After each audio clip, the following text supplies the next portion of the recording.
Muy buenas noches. A nombre de la Sociedad Mexicana de Neurología Pediátrica, les doy la bienvenida a esta plática, una excelente conferencia que será a cargo del doctor Antonio Risoli, ya conocidos por muchos de ustedes. El doctor Risoli es actualmente jefe del área de neurodesarrollo del Hospital Infantil de México. Es el profesor titular del curso de posgrado. Entre paréntesis, él inició la residencia, es la primera residencia a nivel de México, entonces pues es una gente con mucha experiencia.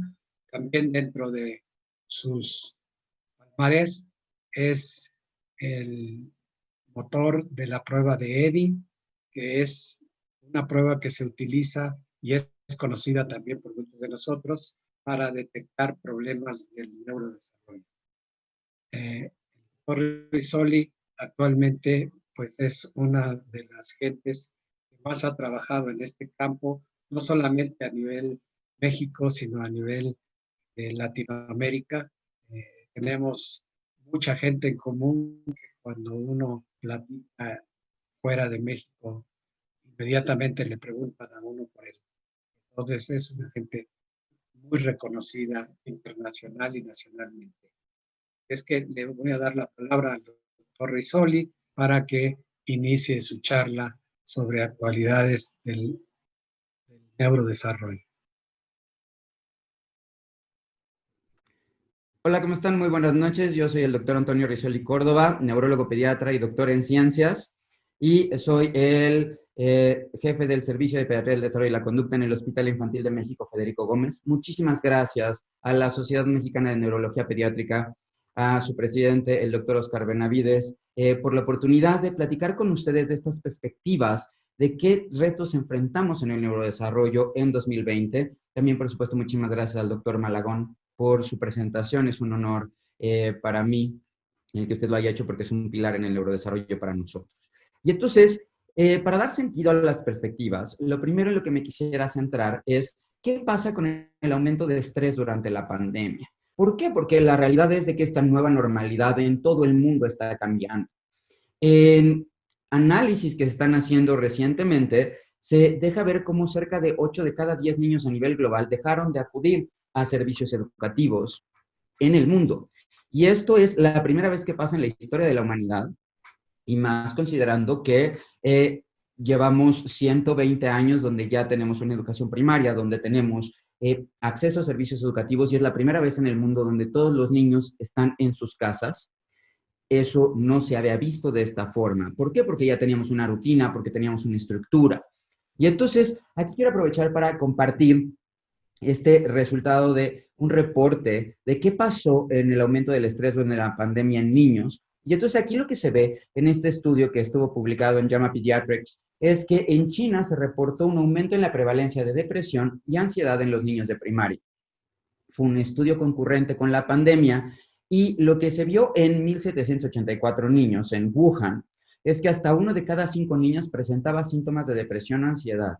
Y esto, ¿por qué? En gran parte asociado a cambios relacionados al confinamiento y disminución en la socialización. Entonces, esto nos está dejando entrever algo muy importante, que es, estamos viviendo una perspectiva del desarrollo en la cual hay un cambio histórico. Hay unos retos particulares donde teníamos rutinas, donde antes estábamos en la casa, en la escuela, en el trabajo, se iban compartiendo estos espacios de socialización, convivíamos con otras personas. Y de un día para otro nos dicen, ahora te quedas aquí, y entonces estás aquí, te levantas, y además de que te levantas, en el mismo lugar en el que estás es donde vas a tomar tus clases por videollamada, y en el mismo momento de las clases de videollamada vas a estar también jugando, y es donde vas a comer, y es donde yo voy a trabajar. Y entonces la casa se volvió un lugar donde confluyen demasiados microsistemas diferentes. ¿Qué retos tienen? Primero, el aspecto de Internet, ¿no? La banda la estamos consumiendo todos, y entonces es más probable que con esta tecnología de repente falle algo, se corte la señal o hay algún problema, por un lado. Por el otro lado, es que yo no estoy saliendo, estoy en el mismo lugar, y hay personas que se pueden sentir encerradas, o como hay una expresión en México que es como león enjaulado, estoy ahí tratando de buscar, no me hallo. O también, por ejemplo, los niños que están viendo a través de videoconferencia las clases, de repente ven sus juguetes y dicen, ay, me encantaría, por ejemplo, estar jugando con esta piña en este momento, y entonces, ay, quisiera estar con ella, y no puedo porque es mi juguete favorito, pero tengo que estar en este momento poniendo atención a las clases, y se vuelve conflicto. Y entonces también estamos viendo un incremento en problemas de conducta, en problemas de atención, y algo que deberíamos de ir reflexionando es, ¿y qué tanto eso no está causado por ansiedad? ¿Y qué tanto eso no está causado por datos de depresión? Y entonces tenemos que ponernos a reflexionar en ello y cómo lo vamos a manejar.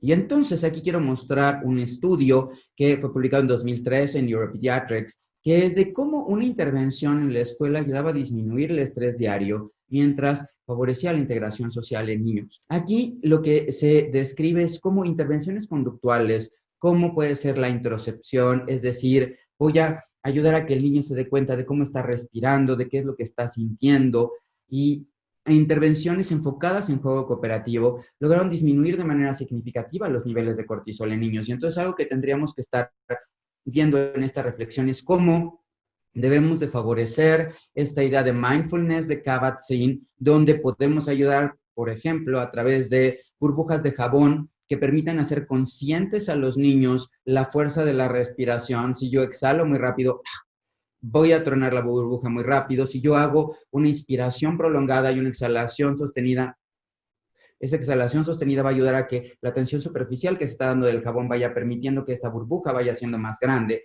Y al ser más grande, entonces voy a tener una muestra de cómo si respiro lento, despacio y sostenido, va a ser más grande la burbuja. Si exhalo rápido, como si estuviera estresado, va a tronarse más rápido. Y ahí es donde podemos ayudar a los niños a que vayan teniendo esto. También otra estrategia es del frasco de la calma. Si yo lo agito, se vuelve turbio, se va asentando y permito ver hacia el otro lado. ¿Por qué? Porque la primera perspectiva de la que quiero acotar del neurodesarrollo en el 2020 es, estamos viviendo con niños que sienten ansiedad, que tienen estrés, que además desafortunadamente puede ser que estén viviendo duelos, desde el duelo de no estoy yendo a la escuela, no veo a mis compañeritos, hice mi graduación virtual, mi cumpleaños. Recientemente, una de las pacientes que va conmigo a consulta me decía, es que Toño, estoy triste y ojalá que ya pase la pandemia porque viene mi cumpleaños y no voy a tener fiesta de cumpleaños, estamos teniendo bodas virtuales, fiestas virtuales, y eso puede llegar a generar un estrés y es un duelo de mi fiesta, mis amigos, mi familia. Aunado a, puede ser que yo desafortunadamente haya vivido la pérdida de alguien a quien amo y entonces eso lo hace más estresante. Y entonces en esta perspectiva de neurodesarrollo, lo primero que quiero acotar es que tenemos que ir ayudando a papás y mamás a favorecer la regulación del estrés.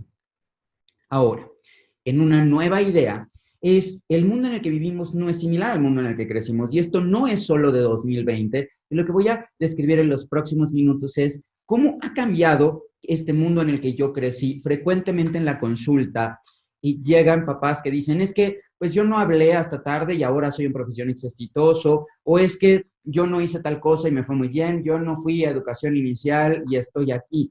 Sí, pero hay que entender que el mundo va cambiando. Y entonces, tan sencillo como dejar una reflexión para ver lo que voy a hablar en las siguientes diapositivas.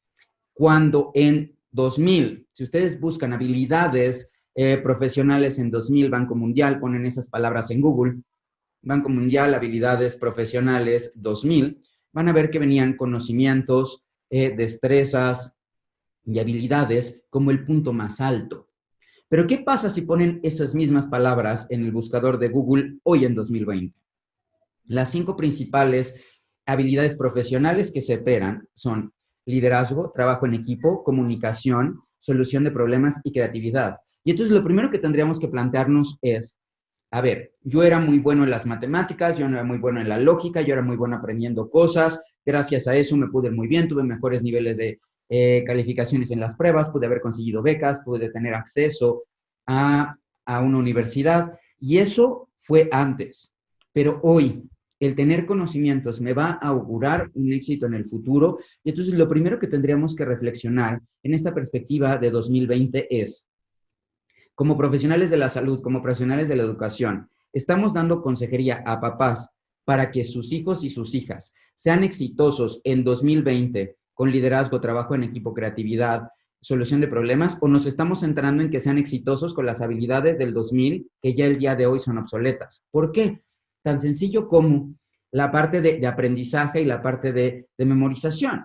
Antes, solamente yo podía saber cuál era el mecanismo de acción del levetiracetam. Yo recuerdo que cuando me formé como neurólogo pediatra, nos enfocábamos en aprender todos estos datos de memoria, tenías que saberlos y tenerlos en la mente, porque si no, no los podías consultar en algún otro lugar.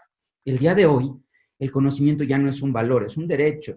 Y entonces puede ser que se me olvide algo, y lo que debo de saber es dónde buscar, y a partir de cómo buscar es que puedo obtener la información. No estoy demeritando el hecho de tener conocimientos, pero la realidad es de que el día de hoy, en el punto de vista profesional, lo que se vuelve aún más importante no es el tener el conocimiento, el saber buscar los conocimientos, saber transmitirlos y lograr hacer este trabajo en equipo con papá, mamá y la familia de las personas en las cuales atendemos. Y entonces, centrado en esta idea del mundo en el que vivimos, no es similar al mundo en el que crecimos, los invito a que hagan unas reflexiones de cómo, primer punto, antes todo duraba, y entonces ahí podemos ver en imágenes cómo había bodas de oro, bodas de plata, bodas de platino. Las personas tendían a establecer relaciones interpersonales y eran para toda la vida. De hecho, en Chile recientemente, y me refiero recientemente hace algunos años, fue que se aprobó el divorcio desde el punto de vista legal. ¿Por qué? Porque el matrimonio era una institución sólida que era para toda la vida. Y entonces, ahí lo que a ti te enseñaban es, en este momento, y ya, las películas decían, y ya, se encontraron, se casaron y fueron felices para siempre. Y entonces nos tenían la idea, uno, de que todo era para siempre. Y de repente nos enfrentamos a la idea de que, pues, para siempre es muy variable. Y entonces, de repente, estamos viviendo hoy en un momento en el cual hasta el 40% de las parejas se divorcian en Estados Unidos y cada vez hay menos matrimonios, hay más tasas de divorcios. Y entonces se vuelve un reto. ¿Por qué? Porque ya estamos teniendo este cambio en que perdura.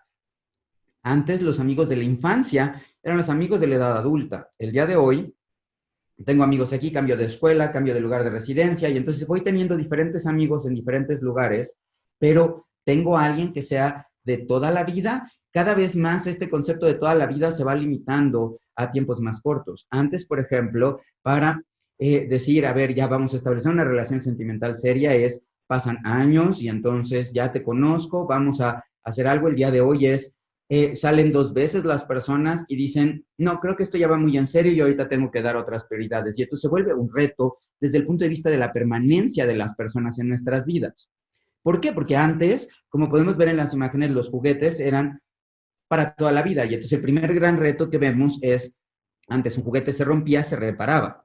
El día de hoy, algo se rompe y te lo cambio por otro. Y entonces, ya lo habla Enrique Rojas en un libro que es El hombre like, de todo es de úsese y tírese. Y entonces hay algo que tendríamos que también ir considerando tan solo con los dispositivos móviles. Yo fui y compré este dispositivo móvil hace unos meses y era el mejor en ese momento de esa marca y terminando de pagar, me dijeron, oiga, ¿y quiere usted pagar para que en un año ese ya no va a servir? Y entonces, para que en un año se lo cambie. Y entonces ya de hecho ya todo nos está motivando a lo que tienes en este momento es lo mejor hoy, pero no va a ser obsoleto mañana. Y eso tiene retos particulares, porque algunos niños pueden llegar a sentir esta ansiedad y entonces, ¿qué tal que si yo no hago esto, y si no me actualizo, y si no hago, y si no cumplo, entonces, ¿qué tal que mis papás no me van a querer? Y tenemos que favorecer esta sensación de permanencia en los niños, porque es muy importante. Y entonces, en aspectos tan sencillos como poner una canción, el ambiente antes favorecía el que desarrolláramos habilidades del desarrollo. Ejemplo, y valga la redundancia, en este momento, para poner esta canción, yo necesitaba, 1, habilidades motoras perceptuales, y entonces tenía que tomarlas, 2, motor fino, porque era tomar los dedos y colocarlo, 3, podía tener habilidades de aritmética para ir contando 1, 2, 3, 4, 5, cuál es el número de pista en la que lo quiero tomar, y tenía que tener tolerancia a la frustración, porque máximo eran 10 canciones de un lado, 10 canciones del otro lado, y estoy hablando de que ya era mucho, y se acababa. Y entonces, en poner una canción tenía que tener tolerancia a la frustración, motor perceptual, motor fino, y además debía yo de ir reconociendo de quién es y esperarme 2 años a que salga el nuevo disco. Yo el disco que más me marcó de estos, recuerdo, yo nací en 1981 y recuerdo un disco de Burbujas que era amarillo y otro que era rojo, y entonces estos están en mi mente y cada vez que veo esto asocio el color. Y además teníamos que tener responsabilidad personal, lo tenías que sacar de la caja o sacar de la bolsa y volverlo a colocar porque si no se rayaba.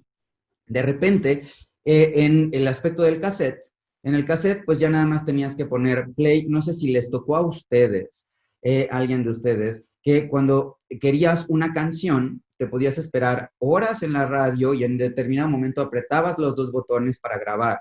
Y si querías ir cambiando diferentes canciones, tenías que dejar correr y regresar. No había una forma de brincar de un track al otro. Y entonces podíamos estar ahí teniendo tolerancia a la frustración de todavía no toca, ya pasa.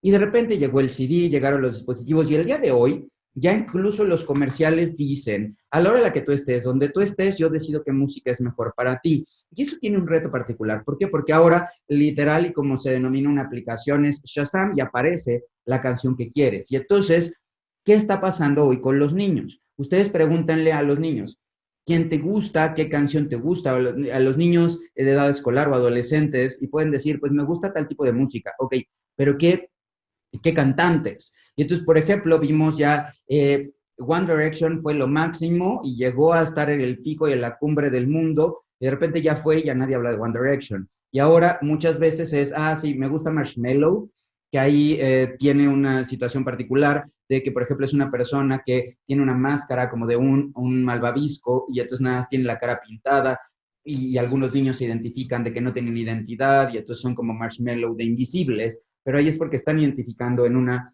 parte cultural, pero no estamos teniendo a quien admirar o seguir y no estamos favoreciendo en una actividad tan simple como una canción el desarrollo, porque ahora solamente aparece.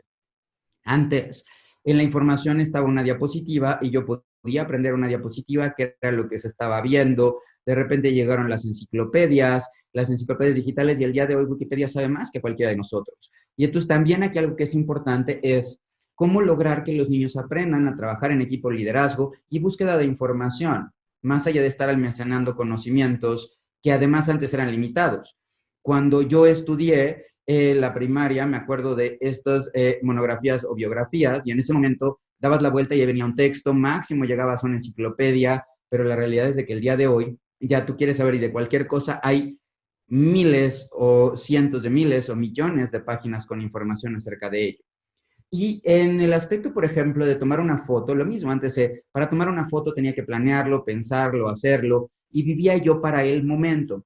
De repente el día de hoy vivimos y ocupamos filtros para que se vea gracioso, tomamos fotos y no nos damos cuenta de lo que está haciendo. Y entonces hay algo de lo que deberíamos de ir reflexionando es en esta parte de las fotografías, y ahí pongo un ejemplo del antes y después. Antes, lo bueno que se tenía es que teníamos un álbum de fotos, que en ese álbum de fotos podíamos estar viendo las imágenes, y de repente llegabas a la casa de alguien y te abría el libro y te enseñaba, mira, aquí está esta foto, aquí está esta, y mira estas anécdotas.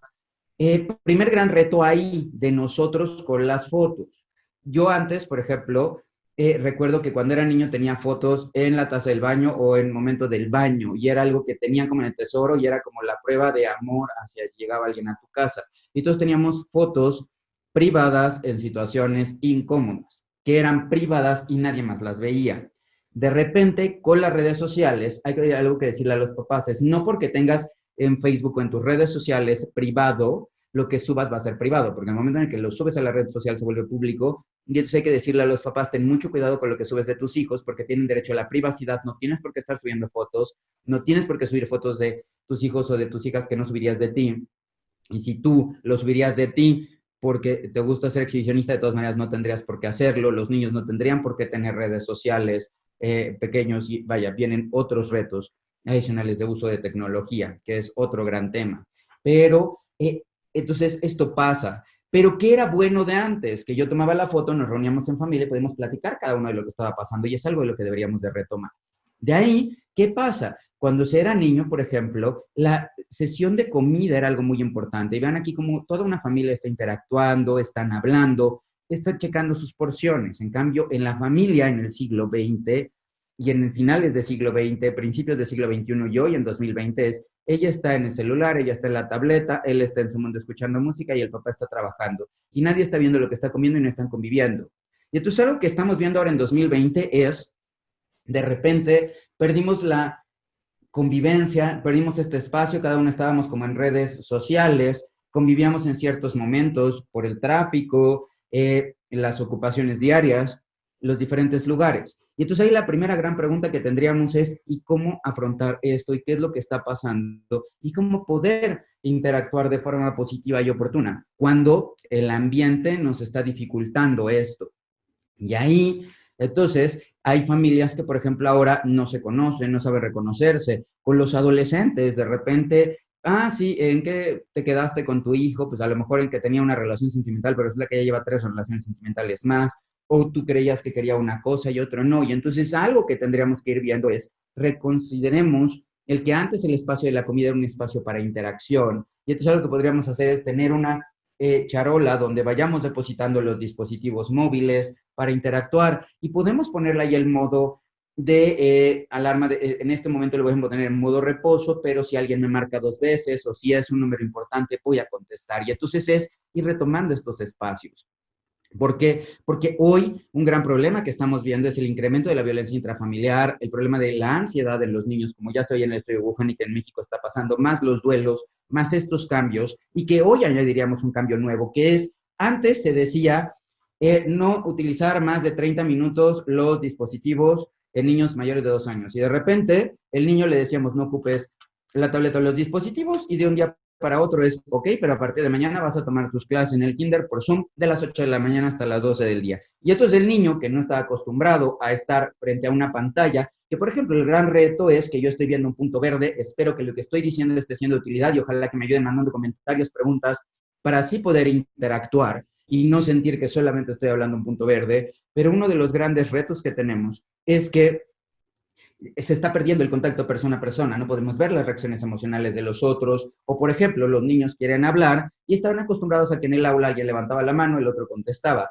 Ahora por los delays en la transmisión y estos desfases, de repente yo estoy hablando, pero ya interrumpí al otro, pero luego el otro quiere decir, ya veíamos un video donde en forma natural todos los niños llegaban y decían, buenos días, profesor, buenos días, buenos días, buenos días, buenos días, y el profesor se estresa, pues ya era un manejo de estrés y tuvo un mal manejo del estrés, pero vaya, la tecnología nos hace cambiar. Y entonces ahí, además de que ahora estamos teniendo estos espacios, algo que podríamos utilizar es, en esta foto, podríamos darnos oportunidad para convivir, para interactuar, y puede ser que abuelita o abuelito esté lejos, porque tenemos que mantener la sana distancia, pero aquí podría estar la tableta interactuando, ¿no? Y entonces algo que tendríamos que ver es perderle el miedo a la tecnología como medio, y no utilizarla como un fin. Es decir, la tecnología nunca debería ser el cuidador primario, nunca debería de ser la forma que está dando este cuidado cariñoso y sensible, porque al final del día la tecnología no lo puede hacer. Para eso estamos los humanos. Y entonces, en esta perspectiva, además, ¿qué pasa si buscamos en 2020 imágenes de niños inteligentes? Aquí es una foto, solamente puse niño inteligente, imágenes en Google, y vean cómo salen estereotipos de personas que son buenas para las matemáticas. Todos tienen además déficit visual, como si hubiera una correlación específica entre déficit visual y tener la necesidad de lentes y tener una inteligencia más alta, ¿no? Pero vean cómo la mayor parte está aquí hablando una de Einstein, ecuaciones matemáticas alrededor, un niño haciendo gráficas, con la Eureka, ¿no? Y de entrada podemos ver varias cosas. Primero hay una inequidad de género, en la cual solamente, digo, esta es una foto de captura de las más comunes, pero aquí hay 3 niñas y la mayor parte de las imágenes son de niños. Entonces, una perspectiva en 2020 que tenemos que considerar es esta perspectiva de género donde las niñas y las niñas son iguales y tenemos que tratarlas igual y tenemos que combatir el machismo. Y eso es algo que tenemos que ir aprovechando en casa. ¿Por qué? Porque hoy estamos revalorando el papel de la mujer en la casa, de los maestros en la casa. ¿Por qué? Porque estamos teniendo múltiples cosas. Y entonces no es,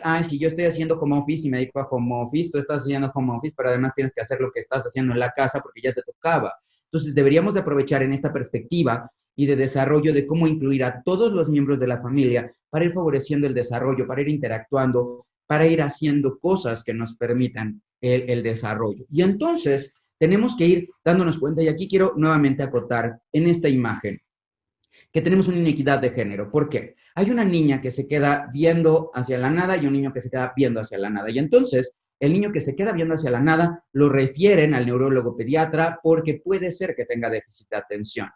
Pero la niña que se queda ahí dicen, ay, es que está enamorada. Y entonces estamos siendo prejuiciosos en esa perspectiva que no deberíamos de tener. ¿Por qué?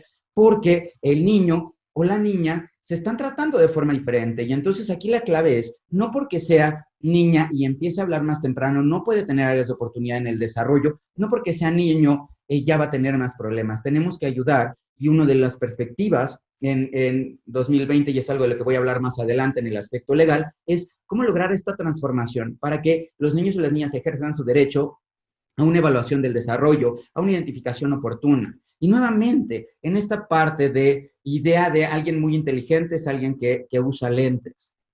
Algo que es triste es, se ve como cerca de el doble en la prevalencia de problemas identificados, de acuerdo al ENSANUT, de déficit visual entre niños de 6 a 9 años y niños de 10 y más años. No es de que el déficit visual de repente pase en niños mayores de 10 años, es que muchas veces los pediatras nos estamos perdiendo la vista de que deberíamos de estar viendo que el niño vea. Ya lo recomiendan los oftalmólogos, deberían de tener todos una evaluación oftalmológica al menos 2 veces el primer año y una vez anual. No es, ni voy a esperar hasta tener el problema. ¿Por qué? Porque uno de los retos que vemos como neurólogos pediatras es que de repente llegan con nosotros niños con déficit de atención refractario al tratamiento que el niño no ve. Y entonces, pues si no ve, no está aprendiendo y puede tener un trastorno de aprendizaje, pero porque no está viendo. Si yo no veo las cosas, ¿cómo las voy a acomodar? Si yo no identifico, no lo veo. Y entonces, en esta imagen, sirve para ver, uno, lo que ya comentaba, realmente las habilidades profesionales de trabajo en equipo, liderazgo, creatividad y solución de problemas y comunicación se están viendo en estas imágenes. Eso es realmente lo que estamos viendo, o estamos en un desfasamiento entre lo que queremos que sea inteligencia y lo que está pasando en la realidad. Y entonces, algo importante es en esta perspectiva que tendríamos que estar viendo cómo acotar en estos costos, como con los retos que comentamos antes, cómo ver esta inequidad de género y combatirla también nosotros, dándole la oportunidad equitativa a las personas. Y también en esta misma línea, el cómo hacer una evaluación integral que permita ver cómo es el nivel de desarrollo, identificar oportunamente los déficits para que no impacten en el desarrollo. Y entonces, esto lleva a una reflexión. ¿Qué diferencia hay entre inteligencia, pensamiento y cognición? Y ahí lo primero que quiero acotar es, por ejemplo, se ve ahí un cerebro donde están las matemáticas, ahí de repente se ve la parte de engranes en el cerebro donde está combinando, ahí se ve un joven que voltea a ver el vestido de ella porque le gustó el color del vestido, y entonces la novia le está viendo con cara de, oye, ¿por qué lo ves? Ahí habría que preguntarse, ahí, ¿qué es lo que pasó? Esa persona pensó algo, pero tal vez esta inteligencia, que es la capacidad para resolver problemas, no la ocupó tan adecuadamente porque le va a generar un problema y ese problema lo va a tener con su relación sentimental, ¿no? Y de repente también, ¿qué es el pensamiento? El pensamiento es la representación mental de la realidad, y entonces aquí podemos ver cómo Homero Simpson estaría teniendo esta representación mental de ello. Y la cognición es todos estos procesos que están desde que llegan los estímulos hasta que vamos a llegar a procesarlos y poder dar respuestas. Y entonces, un dilema que tenemos y que siempre ha estado es, ¿qué es más importante, el ambiente o la herencia? Y entonces, en esa perspectiva, lo que podemos ver aquí es el enfoque mecanicista que inició con esta visión John Locke, y en el empirismo es, el hombre es una tabla en blanco, una tabla en blanco, una tabula rasa a partir de la cual se va construyendo la experiencia. Y ese sería el equivalente de, tengo este bloque, y a partir de este bloque, por las manos del artista, que sería el ambiente, puede llegar a generar una escultura como el David. El enfoque organicista es, tengo unas semillas de avellana y entonces me va a dar un árbol de avellanas, pero si yo tengo una semilla de avellanas no me va a dar una piña. Y entonces el enfoque organicista empezó con Rousseau y ya está ahí el Emilio o sobre la educación, y lo que él planteaba es de que los niños eran petit sauvages o pequeños salvajes, que lo único que teníamos que esperar es que el tiempo pasara y a partir del tiempo es de que iban a ir desarrollando y completando las competencias. Y entonces tenemos estos dos enfoques que en un inicio, por ejemplo, a principios del siglo XX, el enfoque que estaba era el enfoque mecanicista, con el conductismo, con Skinner, con Watson, y todo ese enfoque de, al final del día, todos somos estímulos y respuestas y podemos ir haciendo esta frase, ya lo decía alguna vez Skinner, que si se le daban un grupo de personas podría lograr una reforma en la sociedad para aprender este tipo de conceptos. Y de repente con el descubrimiento del ADN y todo eso, medimos hacia el otro lado y estábamos centrados en este enfoque organicista de es que tus genes son muy importantes, es que tienes este polimorfismo, por eso vas a tener esto. Y entonces cambiamos de un enfoque mecanicista a un enfoque organicista de al final del día tú tienes predisposición para esto. Y ahora lo que se habla y lo que se está buscando es no es uno o el otro, y no es que uno sea mejor que el otro.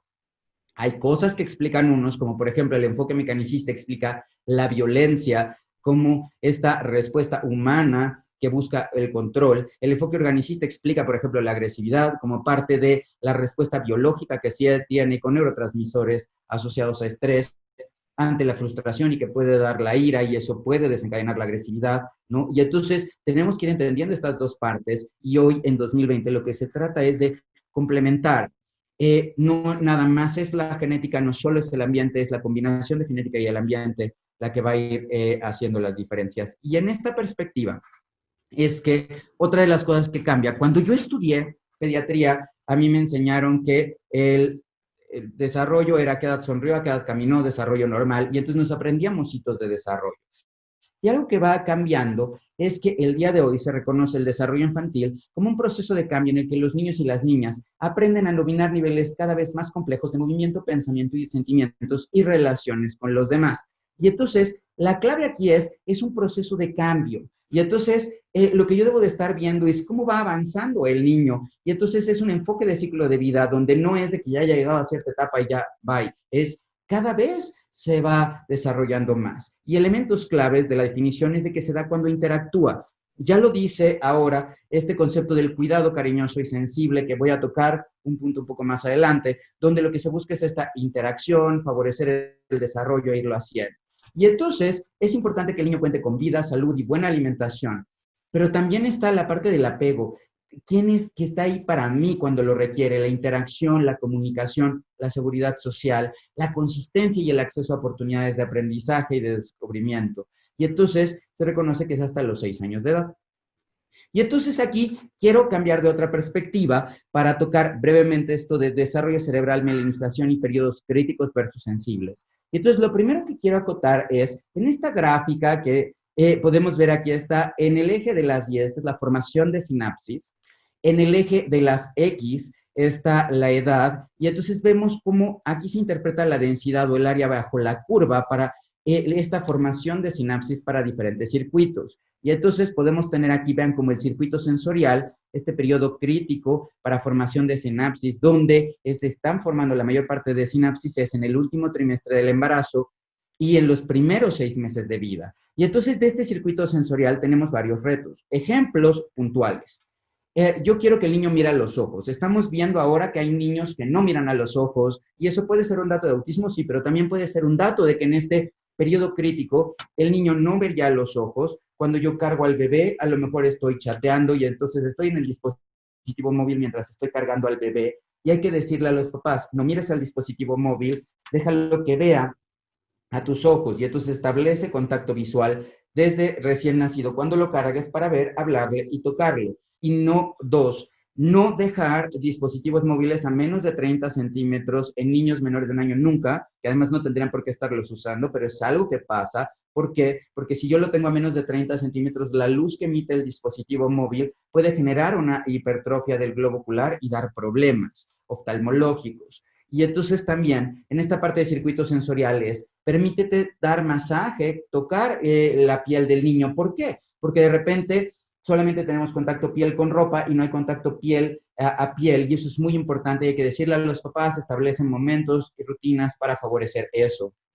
Lenguaje es uno de los grandes retos. De los estudios que a mí me ha tocado hacer a nivel país, lo que vemos con la prueba EDI, es de que cerca de 1 a cada 4 a 5 niños tienen problemas de lenguaje a los 2 años. Eso implica que un niño no está diciendo mamá quiero leche, solamente dice mamá o hace señas. Y aquí este periodo crítico del lenguaje, vean cómo la formación de sinapsis para lenguaje es en el primer año de vida. Entonces tenemos que reforzarle a papá y mamá, háblale claro y puntual, no le hables cetáceo, no le hables minion, háblale como tú quieras que hable, para que entonces toda esa conexión, cada sonido que escuche el niño de la voz humana, va a estimular áreas del cerebro y esas áreas del cerebro van a terminar haciendo un ejercicio con los circuitos motores y entonces estimularía a una neurona en el núcleo ambiguo para que salga y entonces llegue a través del nervio laríngeo recurrente o a través de los nervios que lleguen a la laringe para generar una inervación específica. Si yo no escucho un sonido, esa neurona que estaría haciendo el sonido desde el punto de vista motor se va a degenerar y después me va a costar trabajo pronunciar. Y las funciones cognitivas empiezan desde recién nacido. Y entonces, tomando esto en cuenta, es que quisiera tocar brevemente algo que tenga que ver con la mielinización y la alimentación. De que como la mielina se compone de proteínas y lípidos, y entonces ahí los glicosfingolípidos y el colesterol son los más importantes. Y entonces, ¿cómo se va a formar la mielina? La mielina se va a estar formando a través de esta liberación de gotas de grasa para la formación de las vainas. Hay dos tipos de mielinización. La mielinización intrínseca, que está definida por factores genéticos, que sería este enfoque organicista, y entonces yo soy muy inteligente para algo, y entonces yo voy a tener un hijo, y es probable que tengan los mismos circuitos que se mielinicen, y que sean más eficientes comparado conmigo, ¿no? Y la otra que es la que se regula por la necesidad de una red neuronal, y es justamente donde estaba hablando de este ejemplo de los periodos críticos, donde si no hay un estímulo del ambiente no se van a producir esas conexiones. Y entonces a mayor actividad neuronal, mayor mielinización. Y entonces algo que quiero tocar desde el punto de vista de la alimentación, bueno, aquí es cómo se va mielinizando el oligodendroglia en el sistema nervioso central. Aquí se puede ver cómo se van a ir haciendo estas capas, rodeando a los axones, mientras que en el sistema nervioso periférico es a través de las células del Schwann, pero lo que tienen en común es que necesitan fosfolípidos que van a ir saliendo como vesículas, y en esas vesículas van a ir ampliando la longitud de las membranas para lograr formar el mecanismo aislante o de mielinización. Y entonces, algo que estamos sabiendo ahora y que estamos empezando a reconsiderar es cuál es el papel de los fosfolípidos en la mielinización. Siempre hemos dicho el mejor alimento del mundo es la lactancia materna, y la lactancia materna debe ser exclusiva en los primeros 6 meses de vida. Pero aquí algo que lo que quiero acotar de la leche materna es cómo los triglicéridos representan del 97 al 98% de los lípidos en la leche materna. La membrana del glóbulo de grasa contiene fosfolípidos que se pueden dividir en glicerofosfolípidos y esfingofosfolípidos, pero ojo, solo el 1% de los lípidos son fosfolípidos en la leche materna. Y entonces, algo importante es que debemos de considerar que antes no se hablaba tanto de los fosfolípidos. ¿Por qué? Porque es el 1% de los lípidos. Pero si consideramos estos periodos críticos, esta parte de favorecimiento de desarrollo, que es el 1% de los lípidos totales, pero son elementos esenciales que se requieren para formar estas conexiones. Y entonces hay que decirle a mamá, nosotros como neurólogos pediatras, es muy importante que des la leche materna, y además de todo por los fosfolípidos. ¿Por qué? Porque, por ejemplo, el fosfolípido más importante, tanto en la leche de vaca como humana, es la esfingomielina, va del 30 al 45%, de ahí vienen fosfatidiletalolamina, fosfatidilcolina, y entonces va cambiando el perfil también. En los niños, al momento del nacimiento, la leche materna tiene una mayor concentración de esfingomielina que va disminuyendo y va cambiando a los otros. Y entonces tenemos evidencia ahora de que cambia el perfil de lípidos en la leche humana, que estamos agregando eso, y cómo estos fosfolípidos pueden aterrizarse en desarrollo de mielinización. Es algo de lo que hay estudios que están mostrando esta relación. Y entonces, ahí ya vimos de lactancia materna, fosfolípidos, mielinización, estos dos tipos, la mielinización intrínseca es la genética, la extrínseca es la que doy con el ambiente, y aquí la aterrizo en una evidencia, por ejemplo, como en esta gráfica que pueden ver aquí es el vocabulario, el número de palabras y la edad en meses. Y aquí lo que se está viendo es como por estatus socioeconómico, el número de palabras que tienen, utilizando inventario de vocabulario de MacArthur. Vean como los niños de nivel socioeconómico alto pueden llegar a tener a los 3 años cerca de 1,200 palabras, los de bajo están en menos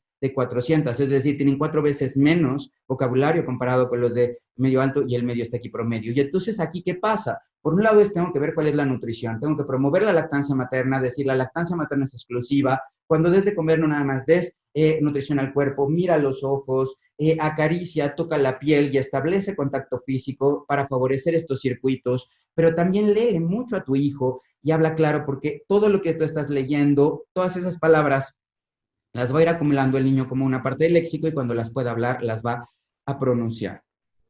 Y entonces, de ahí lo que quiero cerrar en la siguiente parte, ya cerca de ceder el espacio a preguntas, es ¿qué ha cambiado en el marco legal y normativo? Aquí las diapositivas van a ser para ilustrar diferentes ideas. Primero, que en 2014, el 1 de diciembre de 2014, se promulgó la Ley General de los Derechos de Niñas, Niños y Adolescentes, y esta implica que los niños tienen 20 derechos, donde tienen derecho a la salud, a la identidad, a la protección, y entonces es importante que como profesionales de la salud conozcamos esta ley y estos derechos, porque si no, ¿cómo los vamos a aterrizar? Y entonces ahí, por ejemplo, el niño tiene derecho a vivir en familia, en esta parte de la identidad. El niño tendría que tener acceso a un acta de nacimiento, pero el acta de nacimiento no te garantiza el derecho y ese es un reto. Y entonces aquí están enumerados la vida, la prioridad, la identidad, vivir en familia, igualdad sustantiva. Todos somos iguales, independientemente de si vivimos y somos de población indígena, del color de nuestra piel, nuestro sexo, que no debemos de ser discriminados. Pero ¿cuántas veces a un niño que se le hace el diagnóstico de trastorno del espectro autista o déficit de atención empiezan a decir, hasta para allá, no convives con él, mira, aléjate, y entonces lo estamos haciendo?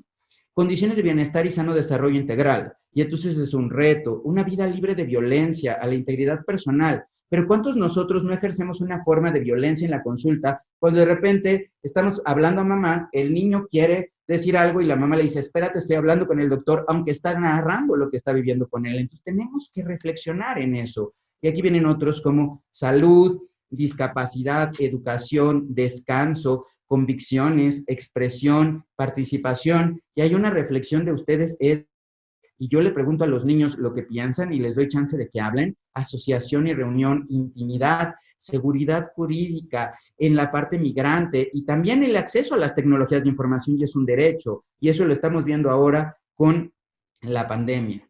Y entonces, de ahí surgió el CIPINA a partir de esa ley, que es el Sistema Nacional de Protección de Niños, Niñas y Adolescentes, que tiene un consejo consultivo de 20 personas, de la cual yo me honro de ser partícipe, y el CIPINA lo encabeza el presidente de la República, están los gobernadores, todos los secretarios de estados, y entonces ahí justamente tenemos que escuchar la voz de los niños, y sería importante que vayan viendo, a ver, y este programa del CIPINA, ¿en qué me impacta? ¿No? Y entonces, en política pública y para menores de 5 años, algo que se plantea es, hay 3 retos puntuales que tenemos: cobertura y acceso a servicios de calidad. Y entonces la realidad es de que, pues no necesariamente tenemos acceso a servicios. Esta presentación, si alguien quiere consultar la información, se la puedo compartir con mucho gusto también, ¿no? Pero entonces, la calidad, ¿y qué es la calidad? Yo voy a una parte pública, voy a una parte privada, ¿son iguales o no?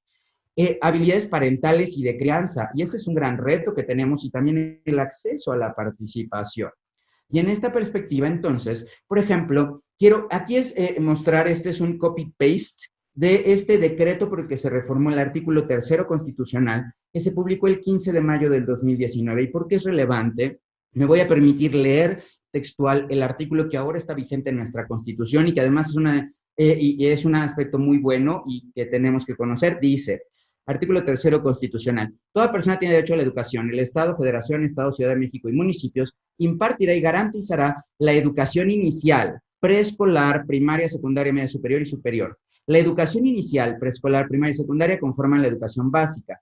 Esta y la media superior serán obligatorias. La educación superior lo será en los términos de la fracción 10. Pero ojo, quiero resaltar esto. La educación inicial es un derecho de la niñez y será responsabilidad del Estado concientizar sobre su importancia. Pero ojo, y aquí nosotros que somos neuropediatras, nosotros que somos pediatras, o alguien de ustedes que sea profesional de la salud de educación, deberíamos de considerar que el primer punto de contacto para hablar de derechos, para enfocar el desarrollo, tiene que ver necesariamente con el que nosotros empoderemos a papá y mamá en las prácticas de crianza, porque los niños ya tienen este derecho a la educación inicial.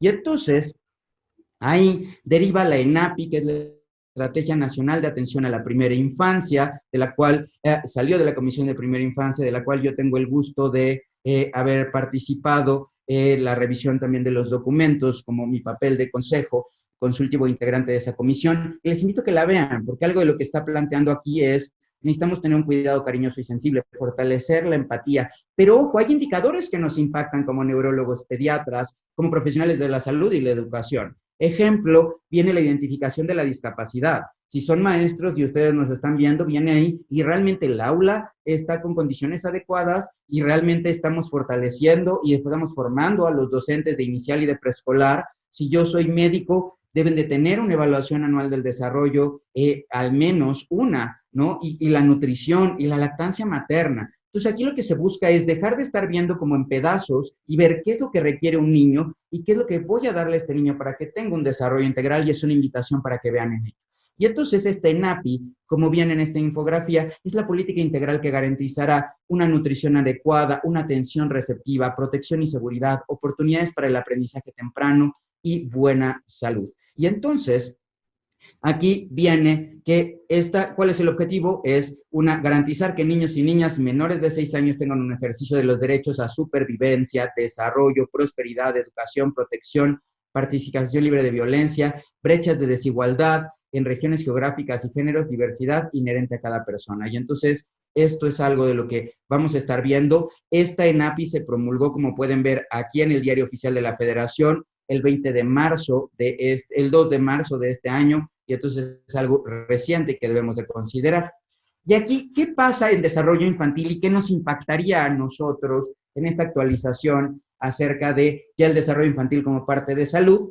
Esta es la foto y ahí está el link del lineamiento de operación 2020 del componente de desarrollo a la infancia, que yo tuve el gusto de participar con el CENSIA, y vamos a mencionar aquí varias cosas. Primero, ¿qué cosas cambian con cuanto a EDI o qué diferencias hay? La primera es la prueba EDI o evaluación del desarrollo infantil podrá ser aplicada por personal de salud capacitado en instituciones y organismos que esté avalado por el CENSIA. De hecho, pronto estamos por lanzar una plataforma de capacitación virtual gratuita. Otra cosa que cambia es para hacerlo más eficiente, alerta y riesgo biológico después de 5 meses ya no se vuelve obligatorio. En la variable de seguimiento, por ejemplo, vamos a poder ya tener ahora sí cuántos niños de primera vez en la vida se les evaluó el desarrollo y es tener un seguimiento nominal de los niños. Se añade el grupo 15 que desarrollamos y validamos aquí en la unidad, que es para niños de 5 años a 5 años 11 meses. ¿Por qué? Porque la estrategia es para menores de 6 años y entonces se amplía un grupo de edad, se anexa el expediente y además se establece ya un mecanismo de referencia y de combinación de las escuelas hacia la casa. Y entonces esto es algo que también es de relevancia para que lo conozcan y ahí están los links para saber. ¿Y cómo aterrizarlo en la consulta? Voy a mencionar unos breves minutos de ello. Y entonces, primero, en una pregunta que se hizo en un estudio que se estuvo haciendo como parte de Empieza Temprano, una campaña que era de difusión y de fortalecimiento de parentalidad, la pregunta es, ¿a qué edad empiezan a aprender los niños? Estaban de Guadalajara, Monterrey y Ciudad de México, y vean cómo solamente el 3.6 y 6.2 desde el embarazo, cerca de la mitad desde los 3 meses, pero cerca del 20% después del año. Si yo pienso que mi hijo aprende hasta después del año, todo lo que haga antes es buena onda, pero no lo veo como algo que puede funcionar. Y entonces, ojalá que esto que fue ya de 2015 vaya cambiando, pero tendríamos que ir reflexionando en una pregunta tan puntual, cuando estoy en la consulta, cuando estoy en un punto de contacto, oye, ¿a partir de qué edad piensas que aprenden tus hijos? Y entonces, si te contesta después del año, ahí es donde podemos hacer un punto de contacto y cambiarlo. ¿Por qué? Porque también hay que empezar desde recién nacidos, y aquí doy 2 tips concretos. El primero es, el recién nacido se enfrenta a un gran reto en el nacimiento. ¿Cómo hacer para ser más eficiente, para tener estímulos significativos, relevantes y coherentes e ignorar el resto? Y entonces vean cómo aquí la mamá cuando está dando de comer, esta foto sería casi perfecta si no fuera porque la mamá está teniendo contacto con piel con ella, pero no con el niño. Pero ven cómo está estableciendo contacto físico, contacto visual, le está hablando y entonces ahí se puede favorecer el desarrollo. Y un tip que podemos ayudar para disminuir el que los niños no nos hagan caso, es esto de la redundancia intersensorial, que es una teoría que plantea Lorraine Barry. Y entonces lo que dice que es, si tú tienes un estímulo modal, tú le hablas a tu hijo, ven a la comida, o tú miras, o tú haces algo, ese es un estímulo unimodal. Los estímulos multimodales es cuando provienen para 2 estímulos diferentes de la misma fuente. Por ejemplo, yo estoy tratando de ser multimodal para ustedes, porque espero que me estén viendo la diapositiva y me estén oyendo, y sería más probable que vayamos platicando en este diálogo que solamente fuera un podcast. Y entonces en estos estímulos multimodales están pasando a primer plano, y entonces cuando estos estímulos pasan a primer plano, vean aquí, la mamá lo mira, interactúa, está a una distancia adecuada, está teniendo contacto físico, y entonces ahí el niño está teniendo, la mamá está siendo redundante intersensorial, el niño está fortaleciendo ello, y eso es lo que va a ser el proceso perceptual en eventos unitarios y significativos. Y entonces esto lo podemos ocupar para cualquier niño y niña. Por ejemplo, un problema común es el niño no deja y no se viene a sentar a la mesa, la niña no está lista para partir. Si yo doy una instrucción clave, le digo a papás, para evitar esta tensión, para evitar este estrés, toca el hombro, mira a los ojos y da la instrucción, son 3 sentidos, es redundante y entonces va a ser más probable que te haga caso.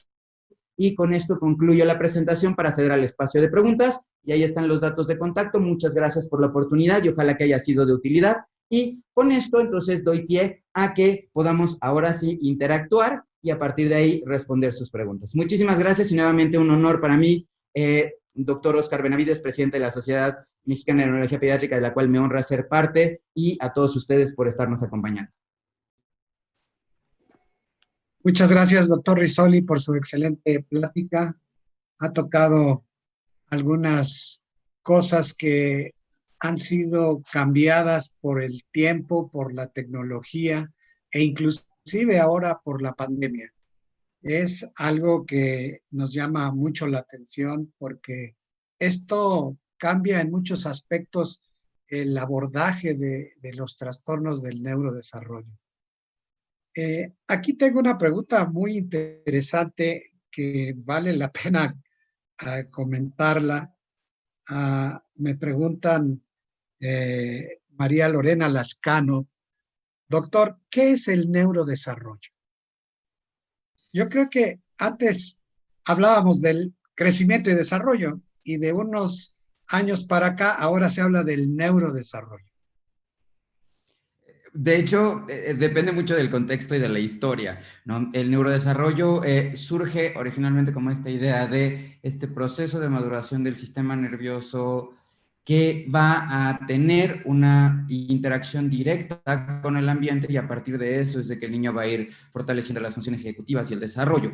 Y cada vez va cambiando esta perspectiva de neurodesarrollo entendido como el desarrollo del cerebro, el desarrollo del sistema nervioso, para ir hablando de modelos que son mucho más enfocados en un desarrollo que implica también el ambiente, que implica la interacción. Por ejemplo, ahora la serie Lancet a lo que le llama es cuidado cariñoso y sensible a este modelo de interacción que en inglés es serve and return, busca dar y recibir. Y lo que se quiere poner un énfasis ahora es, como comentaba, no es solo el ambiente, no es solo la parte orgánica que va madurando, es cómo interactúan los dos y cómo también la genética y el ambiente interactúan a través de regulaciones epigenéticas. Gracias.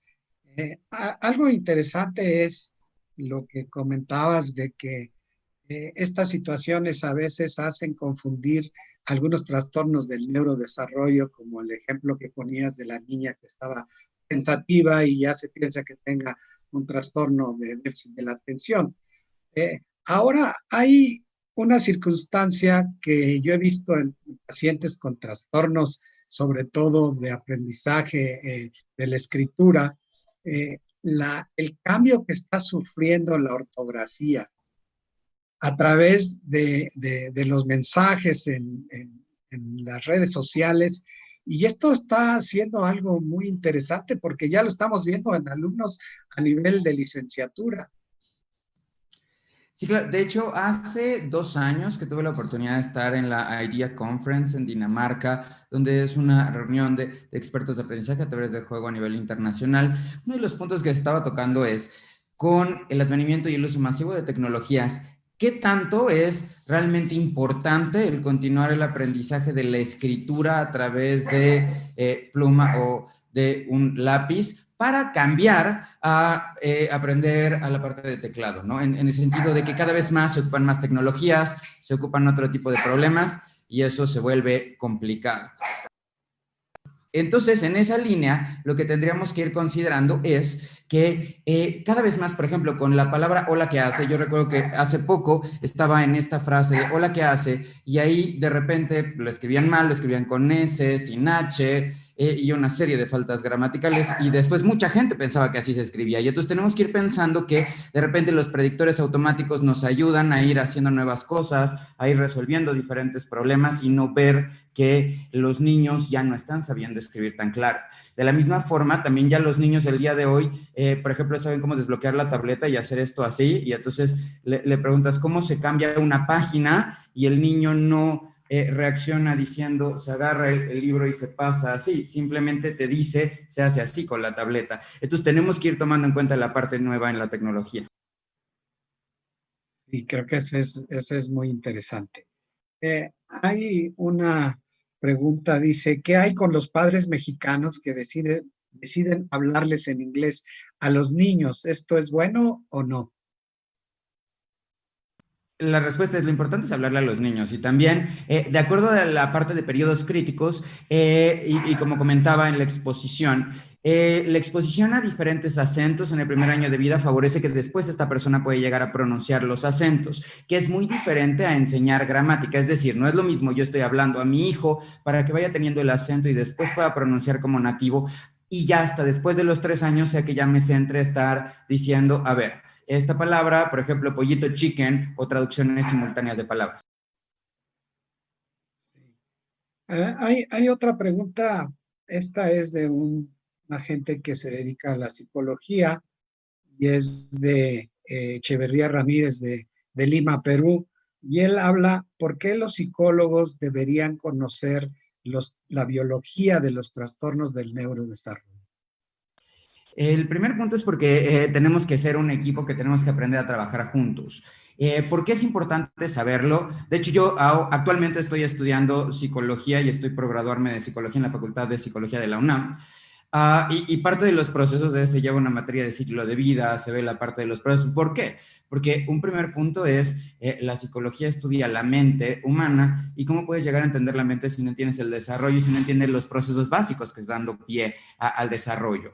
Eso es importante para saber qué es lo que está pasando. Y, por ejemplo, incluso en educación, si ustedes entran a buscar el modelo de educación inicial actual para el país, un buen comienzo, también ahí ya aparecen aspectos concretos de educación inicial, donde se habla de las neurociencias y cómo las experiencias tempranas van marcando las sinapsis, se van generando los miles de millones de conexiones por segundo, porque es importante la melinización, la alimentación, la profundización en la lactancia materna. ¿Por qué? Porque al final del día, para llegar a comprender cómo poder favorecer el desarrollo integral de un niño y una niña, dependiendo de la trinchera en la que estemos, ya sea que seamos neurólogos, que podemos estar prescribiendo medicamentos o estaríamos haciendo el diagnóstico de trastornos, o psicólogos para estar dando intervenciones, o educadores para estar favoreciendo el desarrollo, debemos de conocer las bases.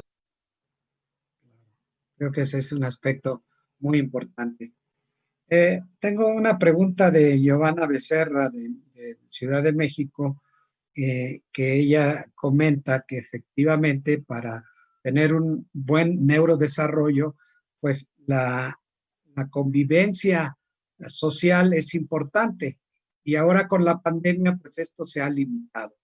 ¿Qué sugerencias de manejo o para decirle a los padres se pueden dar ante esta situación?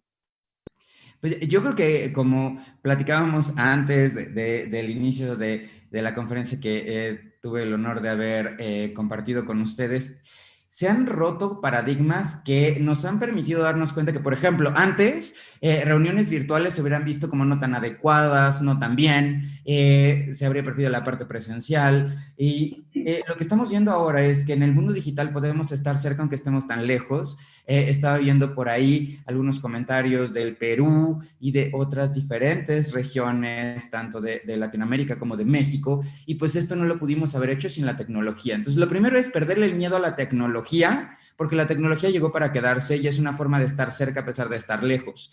Pero también reforzar el hecho de que la tecnología es un medio, no es un fin. El fin siempre debe de ser la persona. Y entonces ahí es, ¿para qué estoy ocupando la tecnología? Una pregunta que surge es, por ejemplo, uso de tecnología, ¿cuánto tiempo? La respuesta es, depende para qué la estás usando. Si estás para perder el tiempo y estar haciendo el scroll en Instagram, no es lo mismo que estar teniendo contenidos de calidad o estar favoreciendo una interacción.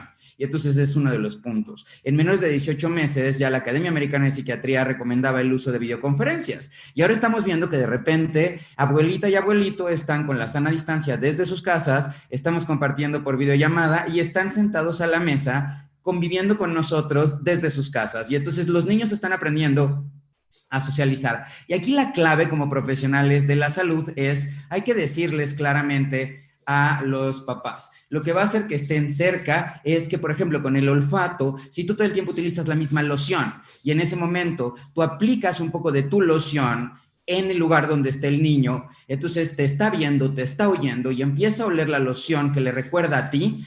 Y al final del día, las lociones actúan en el riñencéfalo y entonces en esta parte está directamente asociada con la memoria emocional y la va a sentir presente y eso va a ayudar a consolidar la persona con el recuerdo, con el momento vivido. Así es. Rodrigo Núñez de Bolivia dice, bueno, ¿y qué hacer en donde no hay internet? ¿Cómo reducir la ansiedad de los niños? Que es algo que se está viendo en la actualidad.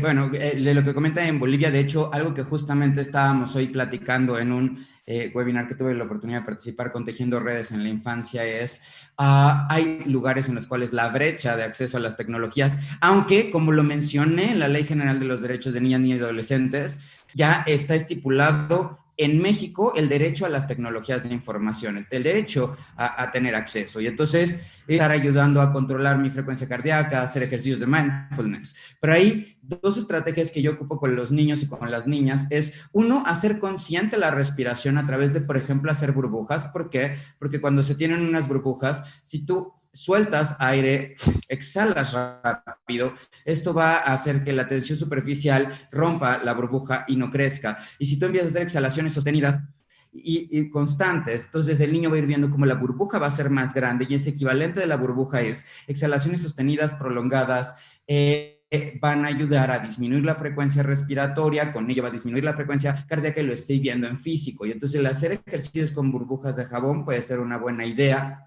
Los frasquitos de la calma, que son una idea de Montessori, donde en este frasquito lo que tengo que hacer es pongo diamantina, agua y resistol transparente soluble en agua, y entonces cuando se agita se va viendo cómo se deja de ver las cosas claras y cuando va disminuyendo. Y otra estrategia es, puedo tener caritas en la parte posterior por ejemplo, donde estoy en un pizarrón o algo, donde está una carita triste, está una carita contenta, está una carita feliz, y ahí que cada uno de nosotros de la familia vaya colocando la emoción que siente. El problema es que de repente el niño pone, estoy triste, y empezamos a decirle, ¿por qué estás triste? Hay personas más desafortunadas y empezamos a dar explicaciones diferentes. La clave aquí es, si el niño está sintiendo una emoción, dejemos que sienta esa emoción, que exprese lo que quiere decir y a partir de eso es de que se va a poder cambiar esa emoción. Sí. Y Beth León de Aguascalientes comenta, la prueba EDI se está aplicando en unidades médicas. Aparentemente ella se dedica a la educación especial y qué recomendación darías o qué pruebas pudieran ellos utilizar para detectar algunos problemas que sugieran organicidad y enviarlos a valoración. Bueno, lo primero que quiero comentar es cómo les mostré en esta primera página de los lineamientos 2020 de desarrollo infantil temprano. Lo que pasa es de que ahora ya se reconocen estos lineamientos del CENSIA, la CEDI, que es la de evaluación del desarrollo infantil, que es un extracto del eje de áreas del desarrollo de la prueba EDI para que lo apliquen los docentes sin considerar que es un semáforo, no es un pretamizaje, tiene reglas diferentes, pero si el niño no está haciendo todo lo que corresponde para su edad y tengo que retroceder como docente en diferentes grupos, el objetivo es que se refiera a la unidad de salud para que allá se haga la evaluación del desarrollo y se vea que todo esté bien. Entonces, esto es una fuente de contacto ya oficial entre educación y salud. Esto ya se está llevando a cabo en el estado de Sinaloa, donde ya hemos tenido este proceso de referencia. De hecho, ahora como Hospital Infantil de México tuvimos la oportunidad de estar haciendo asesorías en línea para la población de Sinaloa que no podía acudir en ese momento a los servicios de salud para evaluación del desarrollo por la situación de la pandemia, y entonces también ya estamos articulando este proceso de dar consejerías en línea, y esto va a estar también en la plataforma de capacitación de EDI, que va a ser de forma gratuita. Puede ser, yo soy profesional de salud, me capacito en EDI, profesional de la educación, me capacito en la SED. Y de la misma forma, si hay alguien de Colombia, ya está por salir los resultados de la validación que se llevó a cabo de la prueba EDI en Colombia, y entonces como esta parte de experiencias. Por otro lado, si yo quiero hacer planes específicos en educación inicial o en educación preescolar y creo que el niño tiene algún tipo de problemas, entonces ahí lo que debo de hacer es Batel como una herramienta se puede ocupar, o las pruebas que sean pertinentes. Pero en sí, si es del sector educativo, a partir de la SEDI puede ser una forma para referir a salud y ver que todo esté bien, y como lo comentan los lineamientos, ya es una herramienta y un puente de comunicación oficial. Muy bien. Creo que la última pregunta sería de Gabina Ibarra de Puebla. Ella dice que ¿qué es la redundancia intersensorial? La redundancia intersensorial, y para eso voy a poner como ejemplo a mi perrita que está aquí, recién posoperada. Y entonces, por ejemplo, yo le estoy hablando y ella obviamente no me está pelando. La redundancia intersensorial es, por favor, ¿podrías comportarte? Gracias. Entonces la estoy viendo, estoy hablando y estoy teniendo contacto físico. Y entonces, ¿qué es lo que pasa? Que yo estoy siendo redundante porque la estoy viendo, la estoy oyendo y la estoy tocando. Entonces yo soy redundante para ella. ¿Qué pasa? Que si ella está ahí abajo en el piso, yo le digo, a ver, ya, quédate quieta, pues solamente me oye, es un sentido, pero si ya me oye, me ve y le tengo contacto físico, son 3 sentidos, y esta es la redundancia intersensorial. La clave de la redundancia intersensorial, y por eso quise mostrar esa teoría de Lorraine Barrick, es ejemplo puntual. Los papás le dicen, ven a comer ahora, y el niño está en la tableta, está en la tecnología, o el niño o el adulto. Y entonces, pues tú estás viendo y estás escuchando. Si mamá o papá quieren evitar pegar el gritazo, que con el grito lo que hace es de que se liberan, se exprimen las glándulas suprarrenales, y entonces el cortisol se va hasta el cielo y la persona tiene respuesta de estrés y taquicardia, y entonces busca evitar un problema y no entender la instrucción, es me acerco, te toco el hombro, y entonces es un sentido. Establezco contacto visual, es el segundo sentido, y el tercero es te hablo. Y eso ya lo vimos nosotros en el PALS, en el ACLS, como ejemplo puntual de las indicaciones. Yo recuerdo que en estos manuales te dicen, cuando quieres llamar a alguien, dices, oye, tú, el de la chamarra roja, por favor, ve y habla. Y entonces ahí estoy haciendo esa redundancia. La redundancia es una estrategia para activar la atención, para capturar esa atención y que se pueda llegar a dar una instrucción precisa y clara. Y se llama redundancia porque yo soy el que soy redundante, porque yo soy el que estoy emitiendo estímulos a diferentes sentidos. Muy bien, pues muchísimas gracias por la excelente plática que nos muestra una forma diferente de cómo vamos a tratar diversos aspectos del neurodesarrollo de aquí en adelante. Y le doy la palabra a nuestro presidente, el doctor Óscar Benavides. Óscar, adelante.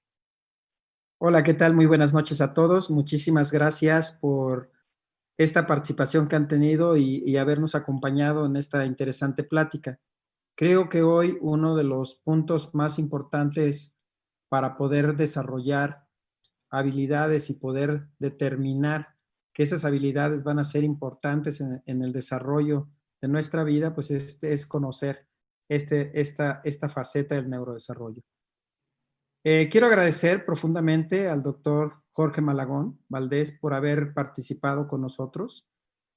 Además de ser un entrañable compañero y amigo de muchas generaciones, pues es uno de los pioneros del neurodesarrollo en México y del cual hemos aprendido pues muchos de los conceptos que hoy están cambiando, y también agradezco al doctor Toño Risoli, que prácticamente ha basado su vida en poder determinar un mejor futuro para estas nuevas generaciones a través de detectar esos problemas, tal vez desde el nacimiento, y cómo van estos procesos adaptativos generando esas habilidades y destrezas en los niños y cuáles de ellos se están desviando, y sobre todo ser un gran impulsor del neurodesarrollo, diría yo, comunitario, de ese neurodesarrollo que hay que detectar temprano para poder hacer una referencia.